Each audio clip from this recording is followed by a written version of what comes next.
Hi, everyone, and welcome to our first session of the virtual Cantina speaker series.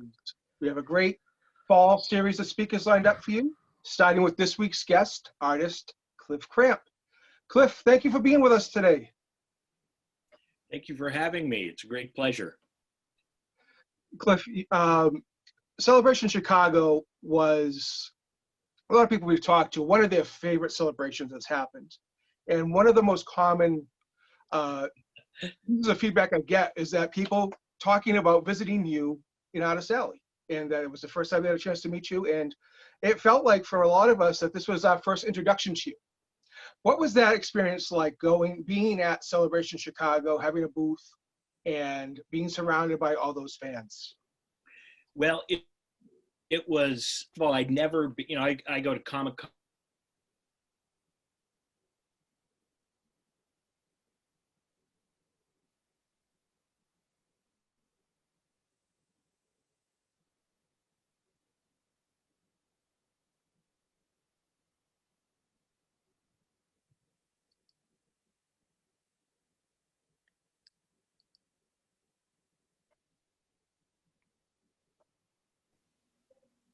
I just texted him, tell him that he froze.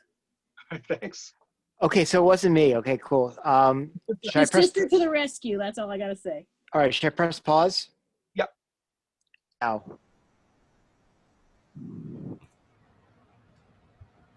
Because I can, like I said, I can cut it if we need to. Yeah.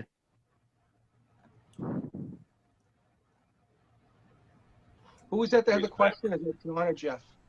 That was John telling Jeff he has a question? Yeah, I posted. If anybody has a question, let me know. Hey, Well, He's back. Shocker! It's John Oh, Notman who has the right first now, question.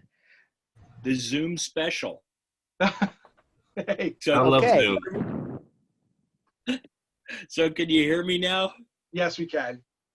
And you're not Okay. frozen. Or you're Win-win. all right. We're good to go.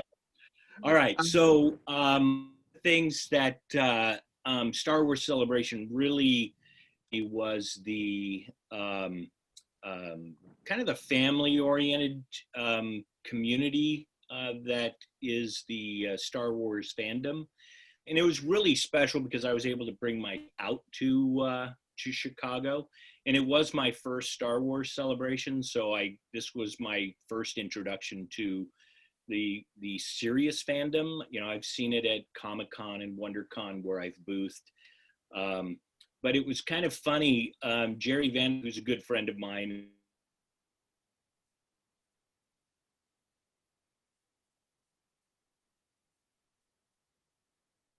No. Is he near his router by any chance? Let me call him. Okay. Thank you. Gotta love Zoom. Yeah. The modern problems we have. Well, the thing is, he teaches all the time, so this is just so weird. Oh, yeah. All right, one of the questions maybe you want to ask him, because he's talking about his introduction to the Star Wars fandom and celebration. Bring up the fact that I know that Cliff and Catherine had joined our group prior to get a taste of what the fandom was like.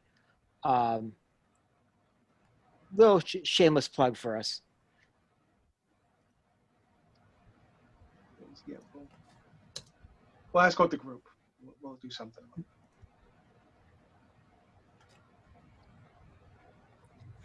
Please and thank you, of course.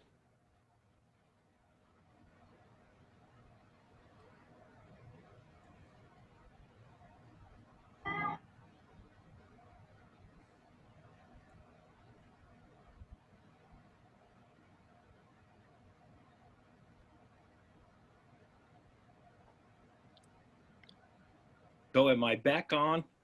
There you go. I don't know what's going on. Oh, Internet strikes again. It would be 2020 if this wasn't the case. So it's all yeah, good. I Zoom all the time, and this is really interesting. So, Cliff, it might be your voice sabotaging you. yeah. So am I on camera? Because now there we go. All right. So there's my sister who keeps calling me.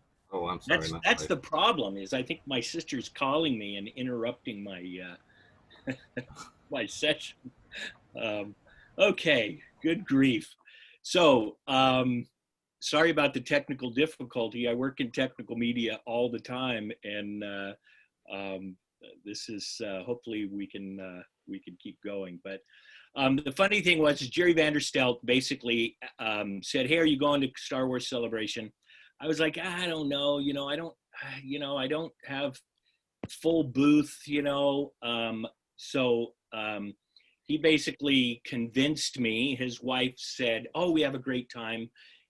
His wife and my wife have become friends, and so the ladies kind of convinced me to take the jump, and I am so happy I did because it was really not no convention I've ever been to um, kind of had this feel of community and encouragement. I didn't have any negative experience at Star Wars Celebration. That's fantastic. I mean, that's amazing to be able to say that. Yeah. You weren't as a group of people who spent a lot of time immersed in Star Wars. You really weren't on a lot of radars, Right. and you had illustrated one of the most popular designs that we've seen in the last 15, 20 years of Star Wars, which was, of course, the cover of the Complete Saga Blu-rays. Right. What was that? Was that that wasn't your first licensed Star Wars work that you did, or was that? I'd done a lot of cover art for my ad agency that I was working with, which was Menagerie Creative. And I had an absolutely phenomenal creative director. So she had just kept me in work doing all sorts of covers. I'd done a lot of Will Rogers box sets, the Marilyn Monroe box sets, just lots and lots of covers. And she called me up one day and said, well, one of the reasons why I'm not on the radar is because I don't get to sign my work. So in not being able to sign my work, nobody knew who I was. So she called me up one day and she said, "Hey, we've been pitching a job, and I was wondering if we could bring you in on it." And I said, "Well, I always enjoy working with you." And she said, "Well, we're bidding the job for the Blu-ray release for the Complete Saga of Star Wars." And I basically just said, "Oh yeah, I'm in." So we just had a great time working together, and it was interesting that I did the cover and wasn't able to say anything for almost 11 months, and then especially. I think it was released on May the 4th. It was the #1 image, Google image, I think, in the world for 30 days. And I couldn't say anything. Oh, So, oh man. yeah. So, yeah. And the funny thing is once I started doing licensing work, and the funny story is somebody went to Acme's booth at one of the shows and said, "Hey, how come you don't get Cliff Cramp to do any licensing work?" And they were like, "Cliff who?" And so that's been a lot of my career because I work on production stuff that's usually team oriented, and nobody's name gets spelled out as this is the person who did this. So it's always a team effort. So I guess the super secret serious Star Wars fan knew that I had done it and said, "Why don't you get Cliff Cramp to do some work for you?" And they're like, "Cliff who?" And they go, "Yeah, he did the Blu-ray series." And so I got an email from them from the floor, and I called them because they had the phone number. And so I called the AD, and he was still on the floor and said, "Hey, can we talk when I get back from the convention?" So I said, sure. And then that's how that started with. And the beauty of it is the fandom has been great because, you know, as I've gotten older in my career, I've got a gray beard. Um, and I'm getting older. It is nice to now have kind of a following of work because, you know, as I branch out into other things and want to do some of my own personal work too, you know, it draws people to my website um, and the work that I'm producing personally. And people can find you at cliffcramp.com. That's Is your, yeah. is your website. I am, like you said, this was the most, you said most Googled image for a month after it was released. And I personally, I love that cover. And I had you sign it in Chicago for me. What kind of guidance in a project like this, because I have no idea how this works, the images that you created, are you told specifically what they want? How much input do you have in something like that? Well, it is a very highly art directed process. I had my creative director, whose name was Cheryl Savala, who I've been able to work on tons of projects with. It's one of the best art directors I've ever worked with. She's just a great idea person too. So she brought me in. I came up with a lot of concepts. Other folks came up with ideas, and the final concept of that cover is really a Cheryl Savala driven idea, and I executed it. So, and that's what kind of the ad agencies, those of you that work in ad agencies or in production companies, especially in animation or in film, there's so many ideas on a particular project that, you know, I would say Cheryl was the driving force, the conceptual aspect of the image, and I was the execution of that image. I mean, we all have little bits of input, but I would say that was probably her brainchild. Okay. How long does that type of project take to complete?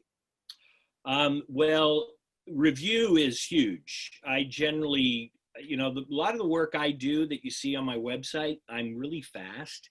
And that's one of the reasons why, you know, I used to be known as a 911 illustrator, which was, hey, something's going wrong on a production, send it over to Cliff. He'll have it by tomorrow morning. I paint real fast. A lot of my traditional painting, I generally don't spend, you know, like on my landscapes and things like that, which I'm known as now I'm kind of getting known as an environment specialist. So people love my big environments with the smaller character kind of venues in there. But, you know, I generally finish a painting in one sitting. Some paintings I've done, you know, it's hard to say in the sense of I'm revealing my secrets of, you know, some of them take me an hour and a half. Wow. You know, so, you know, and a lot of, you know, even some, you know, I teach at a university too. So I feel like I have two full-time jobs at a time. And the interesting thing is, you know, they'll say, you know, how do you get so fast? And it's just like, I'm old.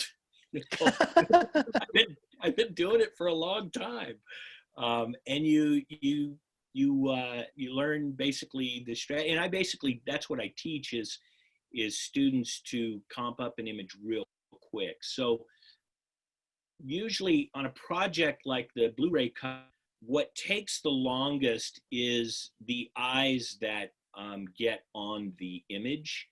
So you have a lot of art directors. You know, it had to go through Fox Home Entertainment. First, it had to go through our studio or the studio I was working with, the Menagerie Creative. Then it goes through Fox Studio. Then it has to get approved through Lucasfilm Design and their art department. So there's levels of approval all the way through. Like even in the licensing world, when you do an actor, oftentimes even the licensed work has to go to the actor or actress for approval for their likeness. They have to say, yeah, that's a good image of me, we'll let that go. So it's usually art direction and the communication of time. Usually once you get the green light, it's all, pedal to the metal, and you get it done. And then it sits and waits. Like I said, we had finished it probably January 2011. We got the notification, I think, in between Christmas and New Year's, and then the final notification and the final image was probably done sometime in January with all mechanicals done, and then it waited until September 16th, I think it was, to get released. Oh, wow. Yeah. So you sit there and you go, oh, let it be released. And then the funny thing is it got released on May the 4th. I still couldn't say anything. Then I was invited to Comic-Con, because they had the pre-orders at Comic-Con, and then they had me do a limited edition release for people that did pre-orders. So I did a print for limited edition release, and I still couldn't say anything, even though I was signing, the limited edition releases as the illustrator, and people are like, who's that guy? And I'm like, I'm the illustrator. So yeah. And then I was told, no, you still can't say anything. oh, wow. So Wait, how long did it take until you finally could? Well, September 16th, and that's when I was able to do a press release and say, yay. it's You now, mentioned. Oh, go ahead. I'm sorry, Cliff. no, it's now official. I can say something. You mentioned the various types of oversight that there was in input. And of course, when you mentioned Lucasfilm, we have to ask, was there anything specific that you know of that came from George Lucas, of what he wanted? Yeah, the funny story, now I've heard this multiple times from different people, is the agency I was working with did some, and this was the brilliance of my art director, Cheryl. She knows that George Lucas loves illustration.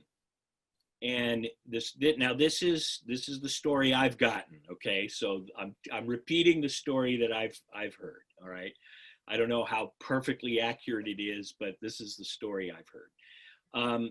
George Lucas came into one of the meetings and he saw a lot of mechanicals. He saw a lot of high def photo montage and things like that.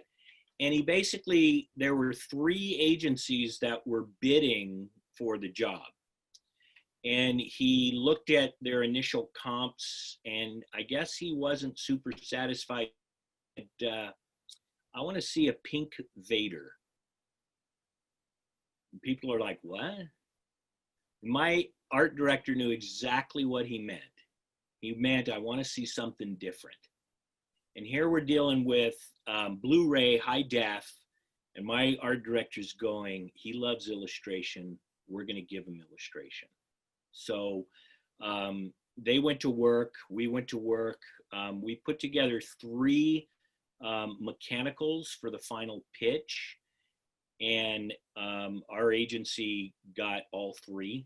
The top 3 were all from our agency. So apparently Fox Home Entertainment liked one particular one, Lucas Design liked another one, and they were both the high def ones.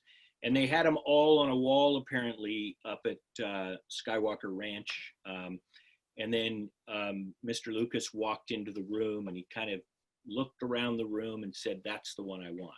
And he pointed at the illustration. And so that was it. So he's the one who I apparently handpicked that particular image with all the other images on the wall. So that was exciting to hear. Both my creative director and I were just like, woohoo! It was time for celebration. That is fantastic. Just to know that he picked it up. Yeah. Cliff, we have some questions from people that are with us tonight. So I think the first one is from Jonathan in California. John, you had a question for Cliff? Yes, I did. Hi, Cliff. Hello.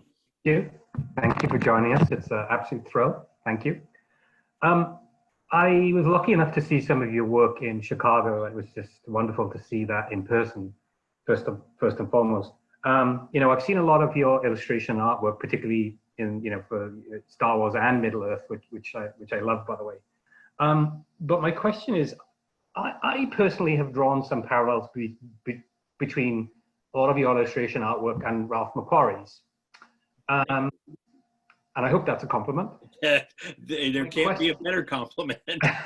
My question is, where do you draw inspiration, for a lot of your work, on a personal level? I think through the natural environment is probably, I absolutely love to go out and just paint in the natural environment.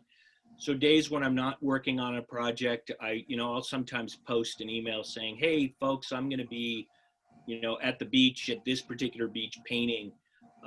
So I draw a lot from natural environment. So you have to be observational first when you work. You have to see how light hits form. So, I have these sayings when I talk to young people that want to do what I do. They kind of crack up because I do have several, like light side, dark side, warm side, cool side, hard edge, soft edge, busy rest, or detail suggestion, busy rest. And then I have shape, form, color, detail. So I look at things in shape, and I think, I was a kid that was probably, I'm mildly dyslexic, so I had struggles in school, even though I did well later. Once I was able to kind of harness those kinds of things and understand how I learned, I kind of put my creative thing into more practice, but it was always doodling,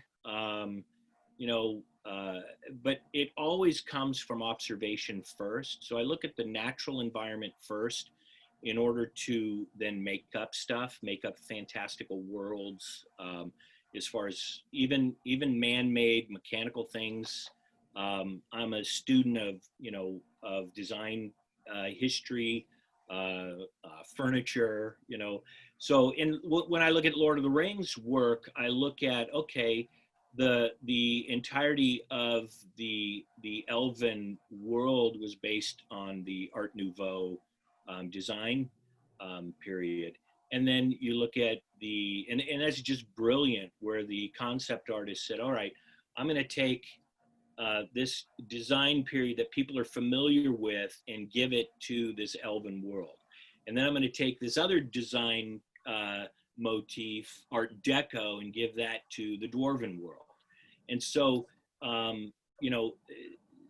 those all, are inspirational. And then artists before me, I mean, Ralph McQuarrie is, I had the opportunity to meet Ralph a few times.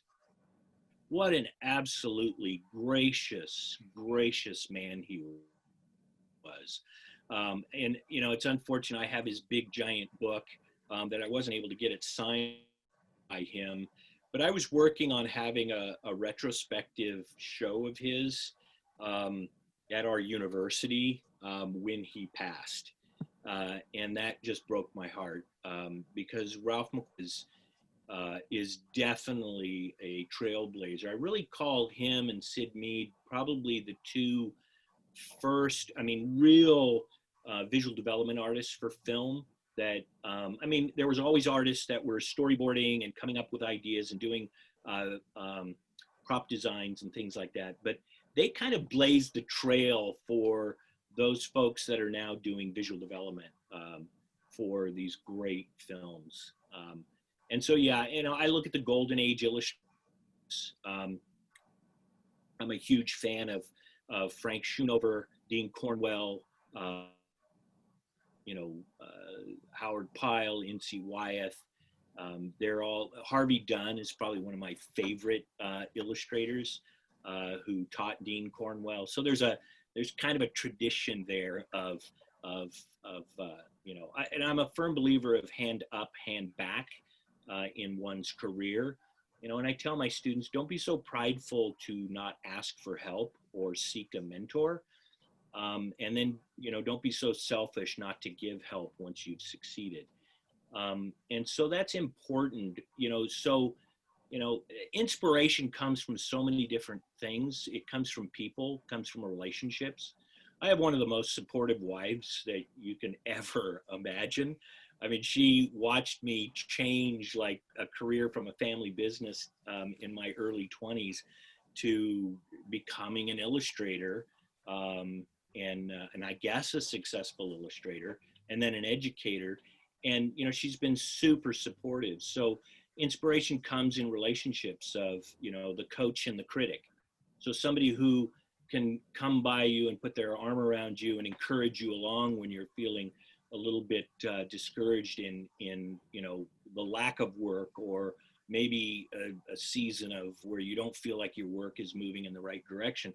And then you need the critic to be able to say, well, you're not all that, and basically give you the straight answer. So from the natural environment to artists that I absolutely love, to relationships that help you along the way, you gain inspiration from all of those. I don't think there's any one thing in a vacuum. It's just, it comes from so many different points. Yeah, thanks, Cliff. I appreciate that. And again, thanks for all the enjoyment you provided with illustrations and artwork. And we hope to see you at a future celebration when things get a lot better. Yeah, well, I tell you, that was a huge disappointment not being able to go to this one, especially when it was in my own backyard. Yeah. And I was like, oh no. But yeah, for the support and appreciate the kind words of my work. Thanks, Cliff. Great question, John.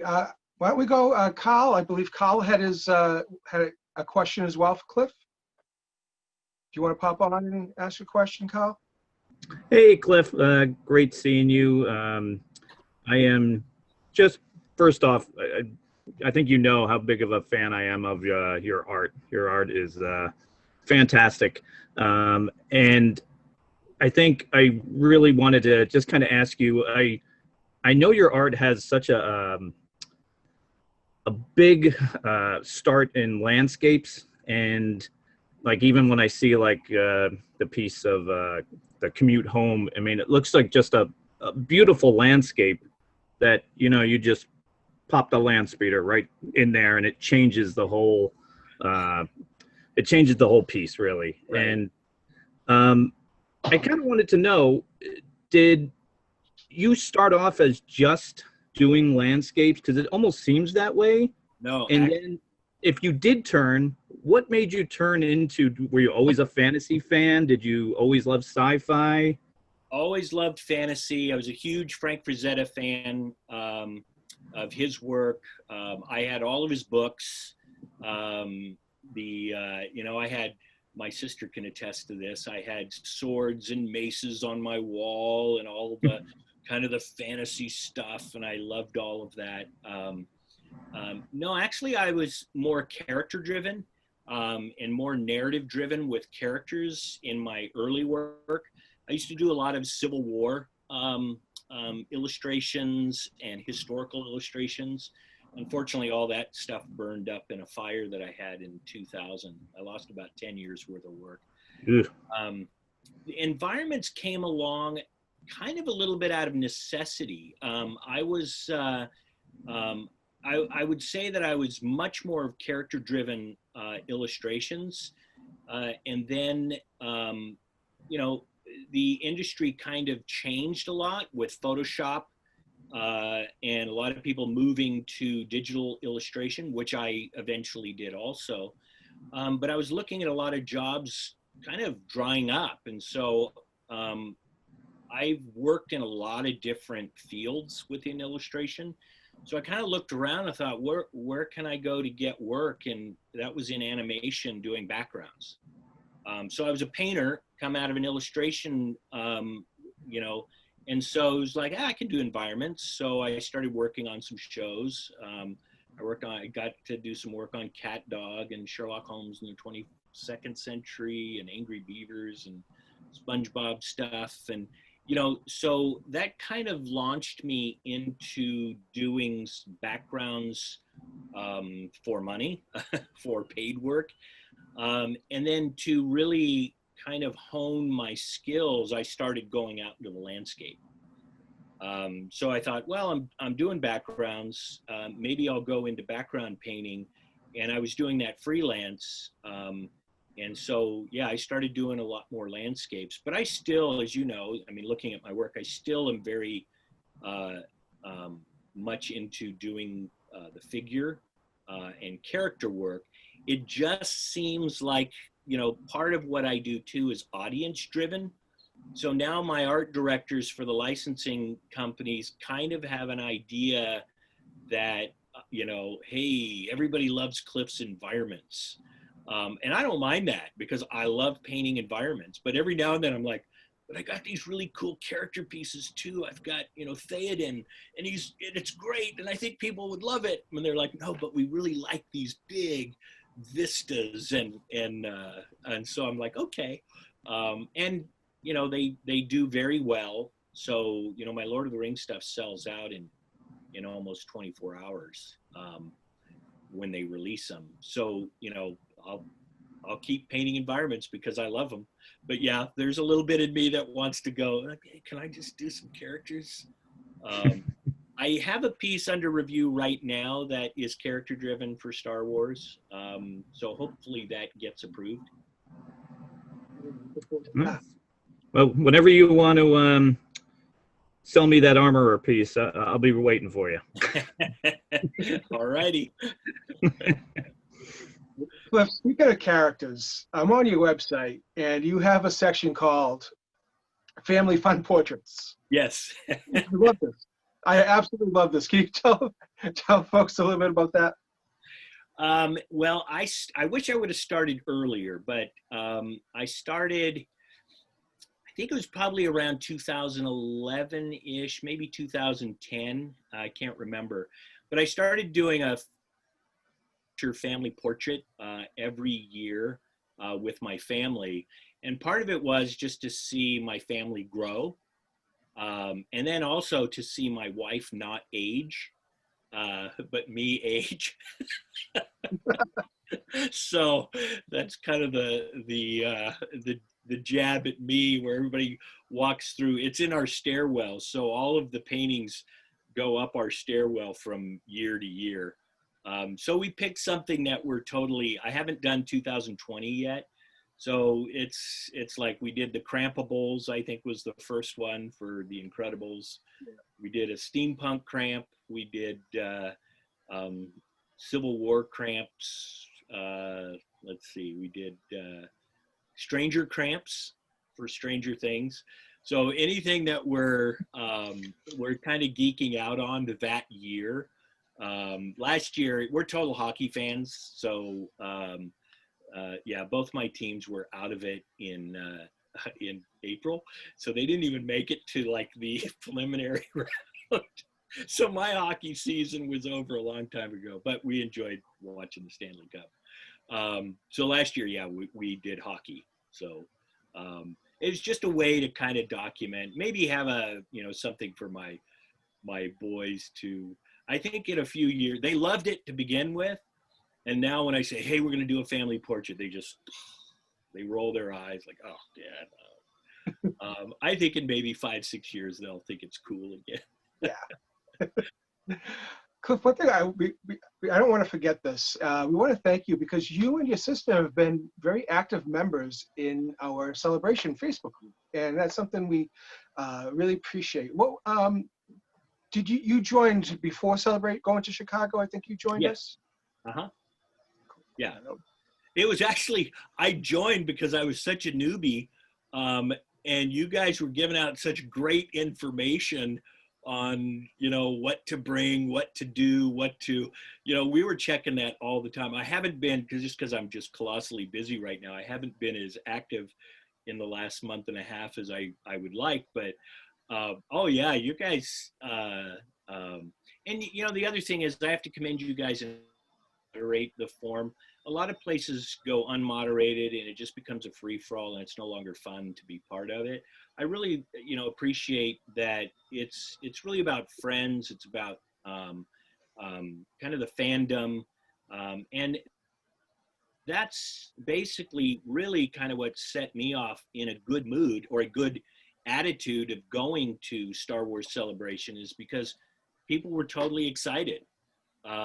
And so yeah, my sister got on, my wife got on, I think, I don't know if my son got on, but I was on, and it was more about for us, like, hey, these people are really kind of fun, and they're giving us really good information of, you know, what to do, what not to do, what to bring, how to pack, how to, you know, so it was great.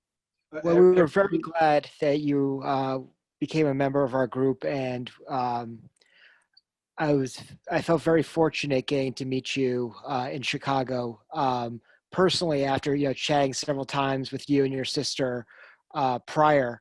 So thank you very much for being a member of our group. We pride ourselves on everything that you were talking about, and it's a tremendous compliment for you to say that about us, because that's exactly what we go for. So from the bottom of my heart, thank you, Cliff. Well, you guys have really hit the nail on the head on that, in your aspirations to be kind of community building, because there's so much negativity in the world right now. It's just really nice to, you know, coalesce around just, you know, it's Star Wars, you know, but you know what? It's a whole heck of a lot of fun. And, you know, my sister has to get credit for, she said, hey, Cliff, why don't you post that you did the Blu-ray box set, and that if you would sign them. And I was like, no, if people want to bring them. And she's like, no, I think that might be nice for you to do that. And I go, you know what? I don't want to come across as a shill, you know, like, hey, look at me, I'm just, you know. And she's like, no, I don't think you would come across that way. And it worked out perfectly, because I did post and say, hey, if anybody's interested in bringing their Blu-ray, I'll sign it for you.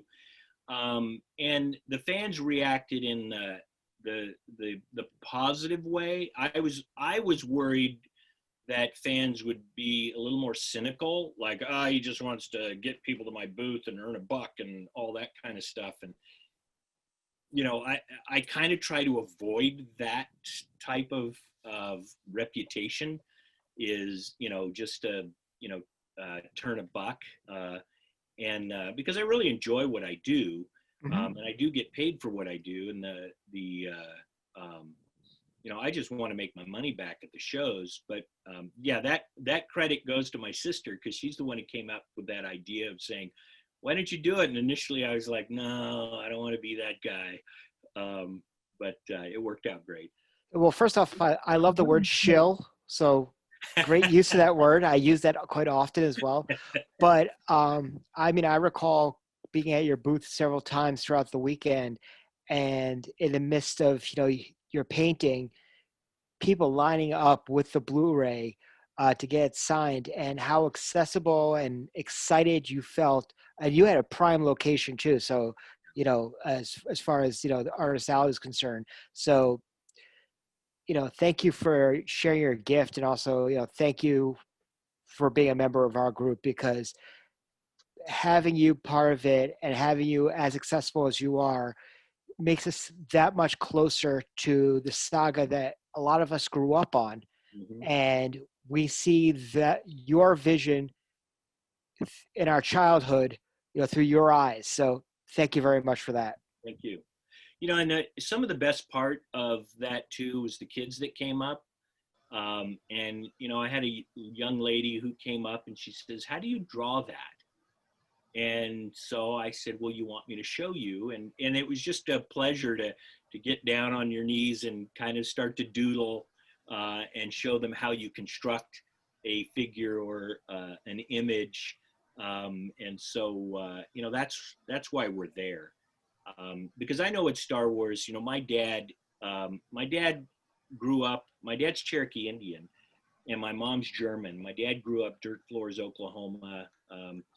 and kind of found his way out to California, joined the Army to travel, and met my mom while he was stationed in Germany, married her, brought her home, and started a family. And, you know, I didn't know we were kind of very lower middle class until somebody told me.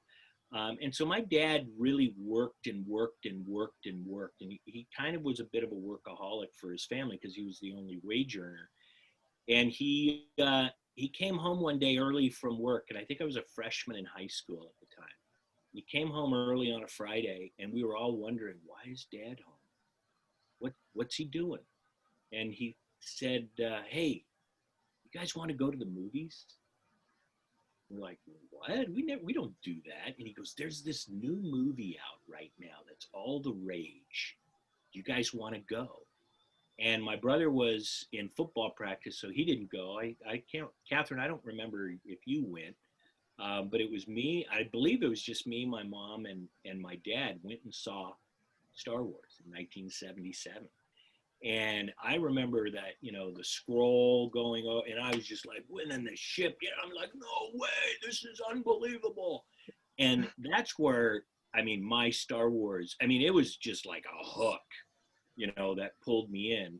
And then the crazy thing is 40 years later, I'm getting to do the Blu-ray cover for Star Wars, which is amazing. And that's what I mean, kind of generational things. There's a lot of, you know, baseball is one of those things that can be shared through generations. Star Wars is really one of the only franchises, I think, in movie history that has that same kind of, you know, shared through generations. You know, my dad loved it. I loved it. You know, I can bring my kids to it. You know, it's really cool. That's awesome, Cliff. That's a great. So we're going to ask, you know, about your history with Star Wars, and that's just such a great story. Actually, you know, your dad bringing you being such a hard worker. I love it. I want to get out to Mike, who has a question for you. He's been waiting patiently. Thank you, Mike. Hi, Cliff. I'm Mike. so happy to see you here. Nice to meet you. Nice to meet you. And I friended you on Facebook, and I just was tickled pink when you accepted my friend request because I thought, wow, I have that box set. And I was in Chicago, but I didn't get to see you because I didn't know about this group. And so once I joined this group, I found out there's all these things you can do. So I was looking forward to seeing you this year, but of course the pandemic happened. But I am so looking forward to seeing you at some point and bringing my box set to you so you can sign it. I'm a teacher, elementary school teacher. All right. And I was wondering, did you have teachers in your schooling that helped guide you towards your path? And if so, what did they do, and how can I as a teacher help guide my students that if they want, this is not a traditional path that typically we guide students towards. So can you give me some insight to how that was for you? Who inspired you? Who helped you as a teacher? And at what point you knew that this Absolutely. was your career path? I had a teacher who was very instrumental. She was my first grade teacher. I drew for an escape. Okay, like I said, I'm dyslexic. I didn't know it. Probably had a tracking issue because one of my sons was the exact same way. Hated reading. I loved reading, but I hated reading because it was so hard and it made me tired. So I had a visual tracking issue. Didn't know it until, you know, it probably worked itself out. Didn't know it until my adulthood when one of my kids went through it, and I was going, that was me. And so we got him diagnosed and got him help and all of that, but I was like, that was me. So one of the things I did is I drew all over my books, on my book covers, not, you know, the grocery store bag covers that we used to do. So I would draw all over those. One of the things that I think a teacher can do for really first and foremost is recognize that kids are different. And so much of our system wants to put everybody in a box in a linear way, and this is exactly how we learn. Some kids learn visually, Some kids learn audially, some kids learn kinetically. There's so many different ways to learn, and then you have the ADHD kids that would probably fit in a little bit my spectrum too, because both my boys are ADHD. And the thing is it's trying to understand their outlet and how they learn. And so some teachers I had would scold me to no end, thinking I was daydreaming and doodling and wasting time. And then I had teachers that encouraged it along. And I did have one teacher, my first grade teacher, saw me drawing dinosaurs in the sand while I was waiting for my turn at bat. Okay, so I was in the, and I was clearing the sand with my foot, or the dirt, and I had a stick, and I was drawing dinosaurs in the dirt with a stick. And a couple weeks later, she came in with a little pad of paper, like a sketchbook, that she probably got at like Piggly Wiggly or one of those things. And she said, "Hey, Cliff, why don't you draw in this so that you can save those things?" And that was the first time where somebody kind of encouraged me to draw. And it was a teacher. My mom says I was the easiest kid in the world to babysit if you just put a piece of paper and a pencil in front of me. So as a teacher, I think it's important for teachers to really recognize that kids have different outlets for how they deal with stress. And sometimes it's drawing. Sometimes it's, I remember my oldest son had a little problem at school, and we were called in, and they were concerned because he didn't play with the other kids during recess that much. And I said, "Well, what's he doing?" And they go, "He's catching lizards." And I go, "Is he having fun catching lizards?" And they said, "Yeah." And I said, "Then leave him alone." And they were like, "Yeah, but he's not playing." I go, "Okay, just leave. If he's having fun, leave him alone, because you don't understand. He's trying to keep it together every second of that class while he's in class because he's so distractible. Things, he's looking around, somebody does something over here and it's like, what's going on, and he's trying to keep it together. That's his stress release, going to catch lizards during recess by himself." So it's kind of just being in tune to human nature. And some teachers are absolutely phenomenal that way. And so I would encourage you just to, to kind of just be observational with your kids, and along. If they're showing some creative outlet, maybe that's where they're going. And I'll tell you, if you do have ADHD kids, you can very easily get there. I had a friend who was a substitute teacher, and he was in some difficult situations. And one of the things he would do is go, "All right, guys, and he was a good drawer. He goes, if you pay attention to this lesson, I'm going to show you how to draw this character after this lesson." And they were all like, "No way." And so he drew a character, and he goes, "So I'm going to show you how to do this when we're done." And they got their stuff done because the incentive was to see how this guy created this character. And so, it's really about being encouraging. Yes, we have to get our work done, and there's certain responsibilities. You have to grade, you have certain modules you've got to get through, for the day. But it's really kind of recognizing that, I think first and foremost, because I'm an educator too, at the university level, and I have to do the same thing. I have to, some of my students need to see it. So they need to see me do it. Some of my students, I can say it, and okay, I got it. Some of them, we've got to kind of work through it. It's almost like a dance. You gotta figure it out in a movement, and so everybody learns differently. And so I think it's up to each educator to kind of, and yeah, it takes a little effort, but ultimately you could be that spark to encourage somebody along. Because, drawing in my family at the time was, that's we don't do that kind of a thing. Not that I got in trouble for it, or my parents, they weren't discouraging at all, but they come from an extremely blue collar, family, in the sense of the arts. No, you can't make a living doing that, and I'll be honest with you guys, people make really good livings doing art. But you have to be good. It's just like anything else. You have to train yourself. I hope that Thank you. answered the question. Yes, above and beyond. Thank you so much. I'm so Right. so happy, and it was funny to me to hear that story, because when I first started teaching about 30 years ago, I remember telling my first graders, because I taught first and second grade combo class, I said, okay, I knew how to draw Mickey Mouse and Woody Woodpecker. So I would tell them, look, and I did exactly what you said. I drew Mickey Mouse, and they're like, wow. I said, I'll show you how to draw this. If you just listen to my lesson, follow along, and I'll show you. And it worked. So Yeah. it was so funny to hear that. Thank you so much. Yeah, sometimes I still have to do that with college students. That's great. Thank you. Thank you, Cliff. All right.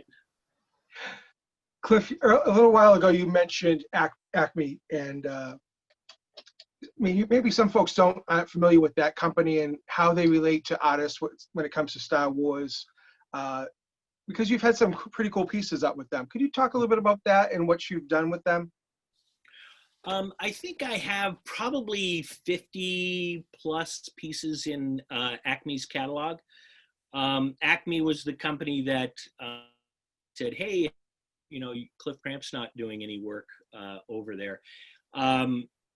Tyler Dempsey from Acme is the one who contacted me. And from what I hear, he's one of the longest running ADs over there now.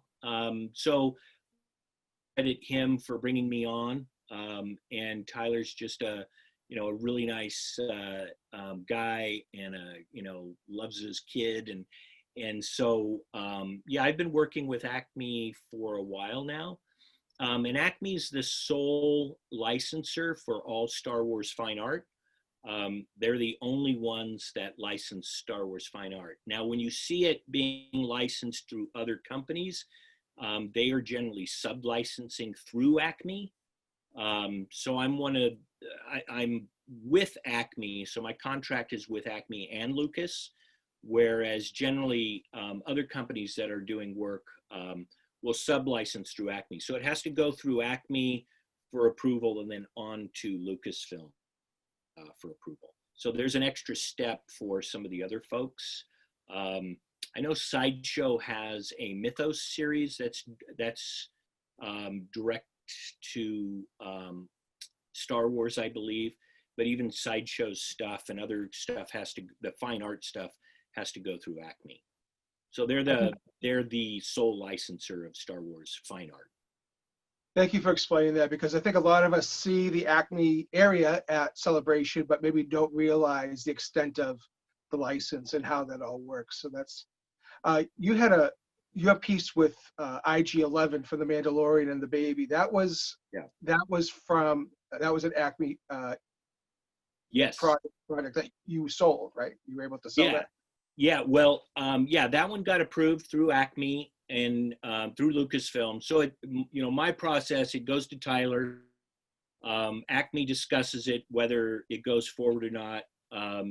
Sometimes they want me to make changes that I don't want to make, and sometimes the piece dies there. So it's basically, they art directed a little bit, and then it moves on to Lucasfilms to art direct. And then once that gets approved, it goes to print. Thing on the Joyride piece, which you described, is it was a larger print run this time. So they released it on lithograph, and then they listed it on canvas. And it sold pretty well initially. And then all of a sudden, it looked like Sideshow bought out the rest of the print.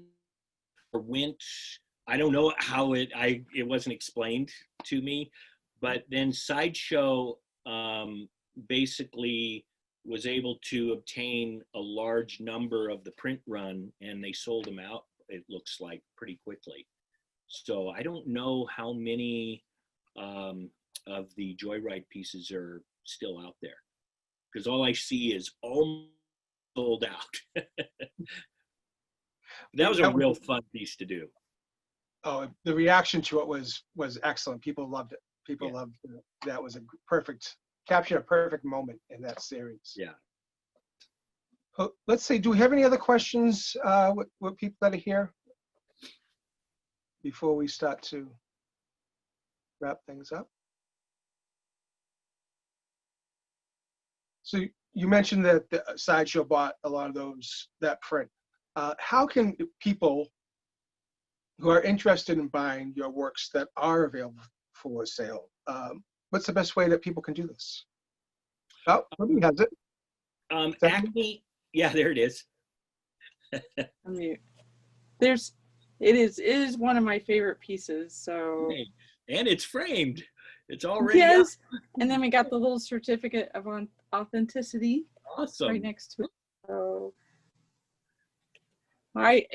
it was a surprise. I had ordered another one from Acme from Christensen Wagner. So Yeah, Christian Wagner.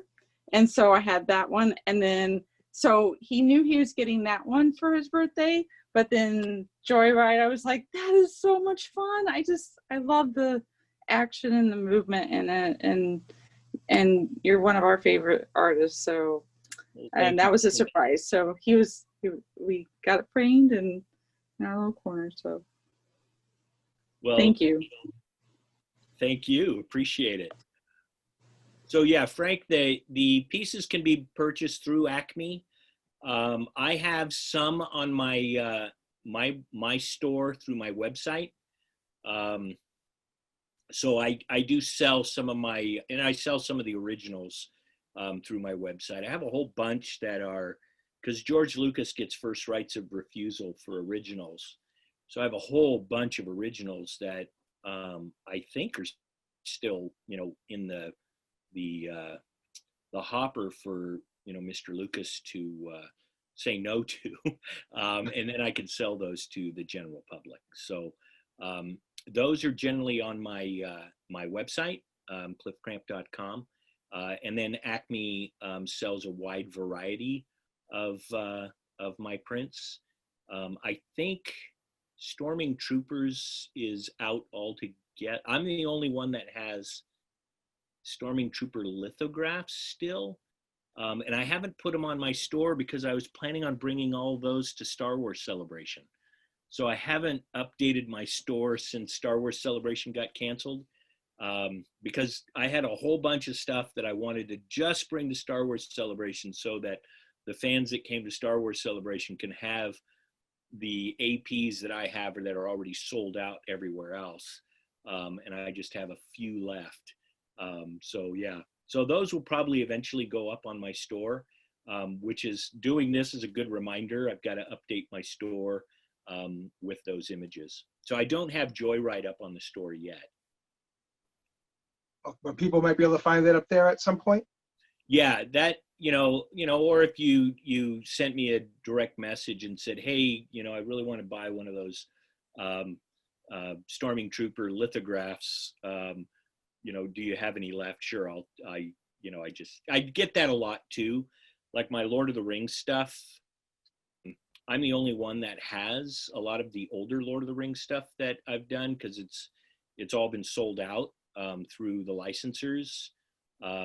So I'll have folks that will, like my yard longs. I haven't put my yard longs up on the site, but I've sold a bunch of them already from people that, and that's the one negative thing about doing what I do is if a piece sells out, fans are really disappointed and then they contact me to see if I have APs yet. And it's just like, well, I won't get APs for about a month and a half or so. And then it's like, okay, then all my APs are gone. And then people are like, I really wanted one of those. It's just like, I can't print it. I got to play by the rules. Well, people can, so we've said people can purchase your prints through Acme and through your website, cliffcramp.com. Yeah. But how could people keep up with what you're doing on social media? I would say probably my most active social media is Instagram. So Cliff Cramp Illustration on Instagram. I'll post a lot of my quick paint demos, and usually when you see quick paint demo, that's about a 45-minute to an hour painting that I do for my students. Carl asked a question about the commute home piece. That was actually a demo in class without the speeder. So you're absolutely correct. I will oftentimes do a demo in class, as you know, they'll say, "Hey, Cliff, can you do a desert scene?" And it's like, sure. And then I'm thinking, all right, I'm going to do a basic environment desert scene, but how am I going to turn this into a Star Wars Tatooine painting, you know, at the end? So I'm thinking they're watching me paint this environment while I'm thinking too, I'm painting this environment, but this is where I'm going to put, you know, this particular, like they'll say, hey, a snow scene. And I'm like, all right, how am I going to, you know, cannibalize this demo or finish out this demo for something that I can use. And it's kind of funny because sometimes my students they're like, hey, that was the piece that you know, it's like, yeah, I just added some stuff to it. So a lot of those are posted through my Instagram account, which is Cliff Cramp Illustration. Excellent. Well, Cliff, I want to thank you for your time tonight and being our first speaker for the virtual Cantina speaker series for our fall series. It's been a pleasure talking to you and getting to know you since Chicago. And thank you so much for your time. Well, thank you. Sorry about the glitches at the beginning. Hopefully it worked out okay. Oh, it was fantastic. Thank you very much, Cliff. All right, you guys. Thank you a lot. Appreciate it. All right, take care. All right. All right, bye-bye. Bye-bye. All right, so that was Cliff Cramp, everybody. Thank you so much for being with us. And as I said, at the end of these, we're going to let you know who next week's guest will be. And actually, John Norton, if you're still here, John, are you still with us? I'm here, Frank. John, would you mind telling people who our guest is for next week, since you played, you took care of the booking of this guest? Sure, it'll be my pleasure. So I'm very excited to announce that next week's guest, who will be presenting and taking questions, is none other than Nick Maley, who was one of the special effects artists on New Hope, as well as Empire Strikes Back. I think he's done over 50 movies, including things like Superman, Haladan, Krull. So Nick will be with us for about an hour to an hour, 15 minutes to talk specifically about his work on Empire Strikes Back with the 40th anniversary this year, and specifically his work on designing Yoda. If you don't know, Nick worked very closely with Stuart Freeborn's team. And so, yeah, Nick's agreed to come on as a guest next Tuesday and meet you all. So really looking forward to it. Great. That's a great guest. And John, thank you for making that happen for us. You're welcome. So this was our first week doing this. You know, we'll fine tune it as we go. Oh, Spencer, you can stop recording now.